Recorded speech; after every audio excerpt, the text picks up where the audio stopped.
BRS అధినేత తెలంగాణ రాష్ట్ర సాధకుడు తెలంగాణ తొలి ముఖ్యమంత్రి కేసీఆర్ జన్మదినాన్ని పురస్కరించుకుని అడ్డగుట్ట కార్పొరేటర్ లింగానం ప్రసన్న లక్ష్మీ శ్రీనివాస్ ఆధ్వర్యంలో వేడుకలు ఘనంగా జరిగాయి.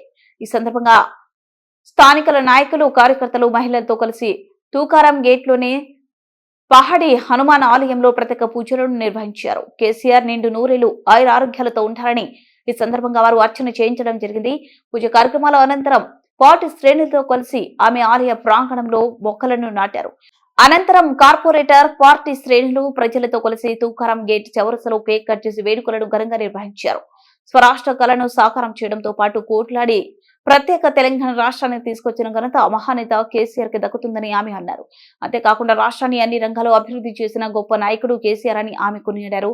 ఈ కార్యక్రమంలో బీఆర్ఎస్ నాయకులు లింగాని శ్రీనివాస్, నక్క మధు, మనోహర్, సతయ్య గౌడ్, శ్రీనివాస్ గౌడ్, ఎల్లయ్య, మల్లేష్, మహమ్మద్ దేవయ్య, నరేష్, అమర్, శ్రీరామ్ నాయక్, కిట్టు మహేందర్, రామప్ప, శంకర్, ఇంతియాజ్, ఇస్మాయిల్, రజనీ, విజయ, భాగ్య, వరలక్ష్మి, రమ పాల్గొన్నారు.